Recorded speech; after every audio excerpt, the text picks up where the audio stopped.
नमस्कार, news and competition cracker channel में आपका स्वागत है। देखते हैं 8 सितंबर 2024 की महत्वपूर्ण करंट अफेयर के क्विजों को। ज़्यादा देरी न करते हुए आज का पहला क्वेश्चन देखते हैं। आज का पहला क्वेश्चन है, असम सरकार द्वारा किस दिन को सूती दिवस के रूप में मनाया जाएगा? आंसर है, विकल्प है इसके ए 15 जुलाई, बी 20 अगस्त, सी 18 सितंबर या डी 5 अक्टूबर। आंसर है इसका बी 20 अगस्त। असम के मुख्यमंत्री हेमंत बिस्वा शर्मा ने विश्वनाथ जिले के सूतिया पुलिस स्टेशन का दौरा किया था। उन्होंने उसमें 1942 के भारत छोड़ो आंदोलन के शहीदों को श्रद्धांजलि दी थी।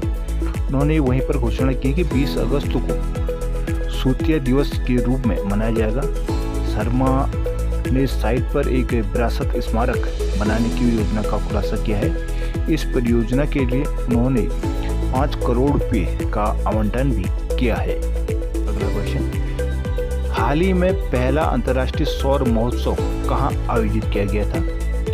ऑप्शन है इसके ए जयपुर, बी भोपाल, सी नई दिल्ली या डी लखनऊ। आंसर है इसका सी नई दिल्ली। पिछले दशक में भारत की सौर ऊर्जा क्षमता में 32 गुना वृद्धि हुई है। प्रधानमंत्री नरेंद्र मोदी ने वीडियो कॉन्फ्रेंस के माध्यम से नई दिल्ली में आयोजित पहले अंतर्राष्ट्रीय सौर महोत्सव के दौरान इस बात पर प्रकाश डाला था। भारत 2030 तक लगभग 500 मेगावाट गैर जीवाश्म क्षमता हासिल करने की दिशा में आगे बढ़ रहा है और अक्षय ऊर्जा पर पेरिस समझौते के लक्ष्यों को पूरे करने वाला पहला G20 देश भी होगा। 2015 में स्थापित अंतर्राष्ट्रीय सौर गठबंधन में अब 100 सदस्य वर्तमान में है। यह महोत्सव सौर ऊर्जा के वैश्विक प्रभाव का जश्न मनाता है, जिसमें तकनीकी स्तर, प्रदर्शनियाँ और सांस्कृतिक प्रदर्शन कार्यक्रमों को भी बेहतर बनाए जाते हैं। अगला क्वेश्चन, हाल ही में भारत के प्रधानमंत्री ने किस राज्य में जल संचय जन भागीदारी का शुभारंभ किया? ऑप्शन है इसके ए गुजरात, बी असम, सी राजस्थान या डी केरला। आंसर है इसका ए गुजरात।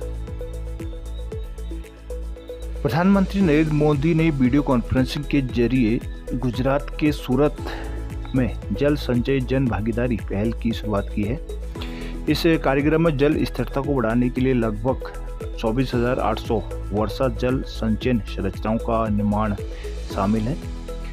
उन्होंने आने वाली पीढ़ियों के लिए एक स्थायी भविष्य को सुरक्षित करने के लिए जल संरक्षण में सार्वजनिक भागीदारी के महत्व पर जोर दिया। उन्होंने कहा कि आने वाली पीढ़ियां पानी के प्रति हमारे दृष्टिकोण के आधार पर हमारा मूल्यांकन करेगी। जल संरक्षण भारत की संस्कृति में गहराई से निहित है। जल जीवन मिशन और अटल भूजल योजना जैसी पहल इस देश का समर्थन करती है। उन्होंने पानी की कमी के मुद्दों को हल करने के लिए नई तकनीक को अपनाने का भी आह्वान किया है।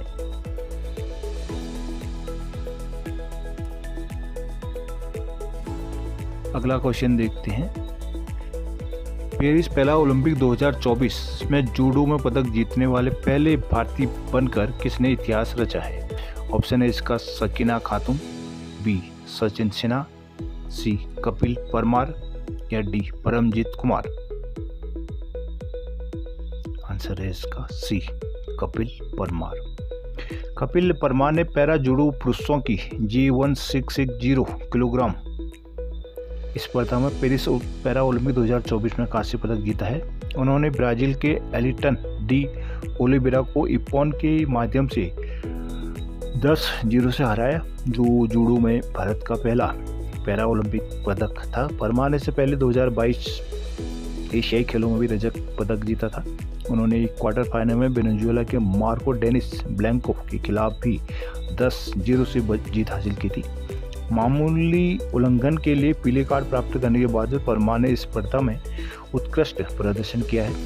मध्य प्रदेश की सिबोर गांव के परमार बचपन में बिजली के झटके से हुई एक गंभीर दुर्घटना से बच गए और 6 महीने तक कोमा में रहे थे। अगला क्वेश्चन है, हाल ही में किस मंत्रालय ने vision next web portal launch किया है? ऑप्शन है इसके विज्ञान और प्रौद्योगिकी विभाग, या बी कपड़ा मंत्रालय, सी रक्षा मंत्रालय, या डी गृह मंत्रालय। आंसर है इसका बी कपड़ा मंत्रालय। केंद्रीय कपड़ा मंत्रालय ने भारत को वैश्विक फैशन लीडर बनाने के लिए vision next web portal launch किया है।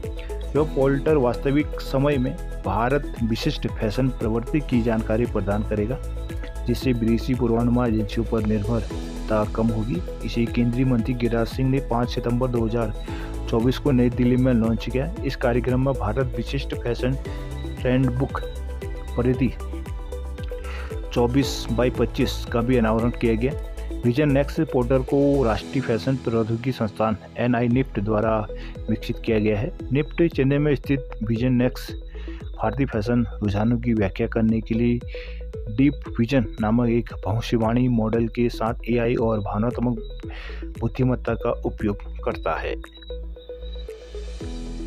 अगला क्वेश्चन देखते हैं। दिल्ली हाई कोर्ट ने एक इंसाइक्लोपीडिया साइट को चेतावनी दी है कि भारत में उनका बिजनेस बंद कर दिया जाएगा। इस साइट का नाम क्या है? ऑप्शन है ए नेशनल जियोग्राफिक, बी ब्रिटेनिका, सी विकिपीडिया। आंसर है इसका सी विकिपीडिया। विकिपीडिया के मामले में दिल्ली हाईकोर्ट की एक बेंच ने भारत में विकिपीडिया पर बैन लगाने की चेतावनी दी है। दरअसल विकिपीडिया पर आरोप है कि इस पर दी गई जानकारी सही नहीं होती और अपमान सूचक होती है। विकिपीडिया फाउंडेशन चलाता है। फाउंडेशन का कहना है कि वो भारत के प्रति समर्पित है और उन्होंने बैन जैसी स्थिति का सामना ना करना पड़े, वह इसके लिए जरूरी कदम उठाएंगे। अगला क्वेश्चन, किस राज्य सरकार ने नोटिफिकेशन जारी कर 2 फिंगर टेस्ट पर रोक लगाने की जानकारी सुप्रीम कोर्ट को दी है? ऑप्शन है ए केरला, बी मेघालय, सी उत्तर प्रदेश। आंसर है इसका बी मेघालय।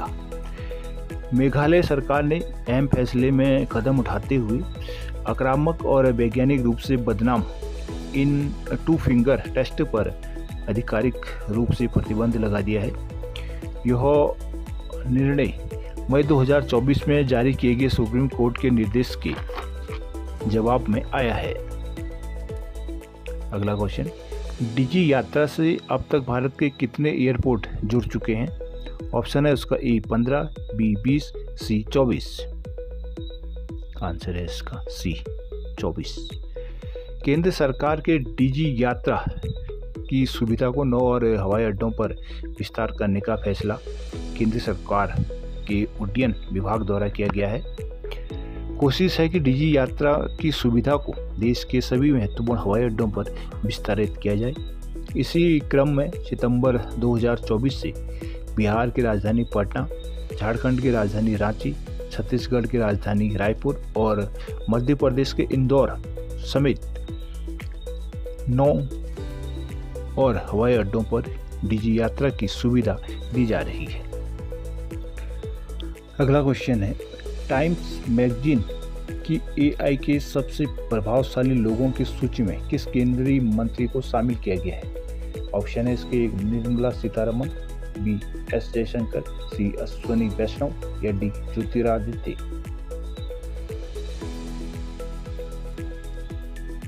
आंसर है इसका सी अश्विनी वैष्णव। केंद्रीय इलेक्ट्रॉनिक एवं सूचना प्रौद्योगिकी मंत्री अश्विनी वैष्णव को टाइम मैगजीन के most influential person in AI 2024 की सूची में शामिल किया गया है। भारत आर्टिफिशियल इंटेलिजेंस AI में एक प्रमुख खिलाड़ी के रूप में उभरा है। केंद्रीय मंत्री अश्विनी वैष्णव की अतिरिक्त इस लिस्ट में अभिनेता अनिल कपूर को भी शामिल किया गया है। अगला क्वेश्चन देखते हैं, किस राज्य की सरकार ने हाल ही में पुलिस बल में महिलाओं के 33% आरक्षण की घोषणा की है? ऑप्शन है ए उत्तर प्रदेश, बी मध्य प्रदेश, सी बिहार और डी राजस्थान। आंसर है इसका डी राजस्थान। राजस्थान के मुख्यमंत्री भजन लाल शर्मा की अध्यक्षता में हुई राजस्थान मंत्रिमंडल की बैठक में पुलिस बल में महिलाओं को 33% आरक्षण और पेंशन भोगियों को 5% अतिरिक्त भत्ते की मंजूरी दे दी गई है। बैठक में 3150 मेगावाट की सौर ऊर्जा परियोजनाओं के लिए भी भूमि आवंटन के प्रस्तावों को भी मंजूरी राजस्थान सरकार के कैबिनेट द्वारा दी गई है। अगला क्वेश्चन है, कपिल परमार किस खेल में पैरा ओलंपिक पदक जीतने वाले पहले भारतीय एथलीट बन गए हैं? ऑप्शन है ए तीरंदाजी, b judo, c shooting, d table tennis. Answer है इसका b judo. Para athlete Kapil Parmar ने इतिहास रचते हुए पेरिस पैरा ओलंपिक में जूडो में देश का कांस्य पदक दिलाया है। 24 वर्षीय भारतीय जूडो ने एक जीवन क्लास इवेंट में यह कांस्य पदक मैच को 10-0 से जीता है। इसके साथ ही कपिल परमार पैरा ओलंपिक पदक जीतने वाले पहले भारतीय एथलीट भी बन गए हैं। अगला क्वेश्चन, किस भारतीय महिला पहलवान ने अंडर 20 विश्व कुश्ती चैंपियनशिप में स्वर्ण पदक जीता है? ऑप्शन है इसका एक final round, b Anshu Malik, c Alka Tomar या डी ज्योति बेरवाल। आंसर है इसका डी ज्योति बेरवाल। कुश्ती में भारतीय रेसलर ज्योति बेरवाल ने स्पेन के पोंटेवेद्रा में U20 विश्व चैंपियनशिप में महिलाओं के 76 किलोग्राम फ्री स्टाइल वर्ग में स्वर्ण पदक जीता है।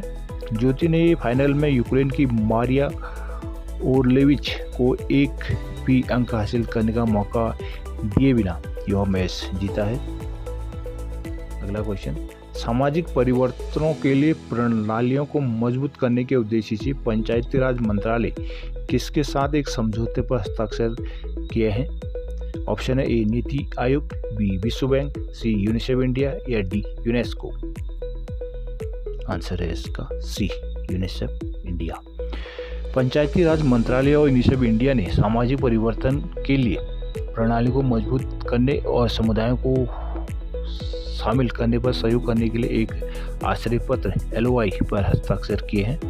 इस समझौते का उद्देश्य मंत्रालय निर्वाचित प्रतिनिधियों, पंचायती राज संस्थानों और ग्रामीण समुदायों के क्षेत्रीय पदाधिकारियों के बीच प्रभावी संचार के लिए तंत्र स्थापित करना और उस तंत्र को संस्थागत बनाना है। तो दोस्तों, ये थे आज की महत्वपूर्ण करंट अफेयर। आशा करता हूँ ये आपकी एग्जाम की तैयारी में महत्वपूर्ण साबित होंगे। And thanks for watching. Please इस तरह की वीडियो के लिए चैनल को सब्सक्राइब जरूर कर लीजिएगा और साथ ही बेल आइकन को भी प्रेस कर लीजिए, जिससे कि वीडियो आने पर आपको नोटिफिकेशन प्राप्त हो जाए। And thanks for watch.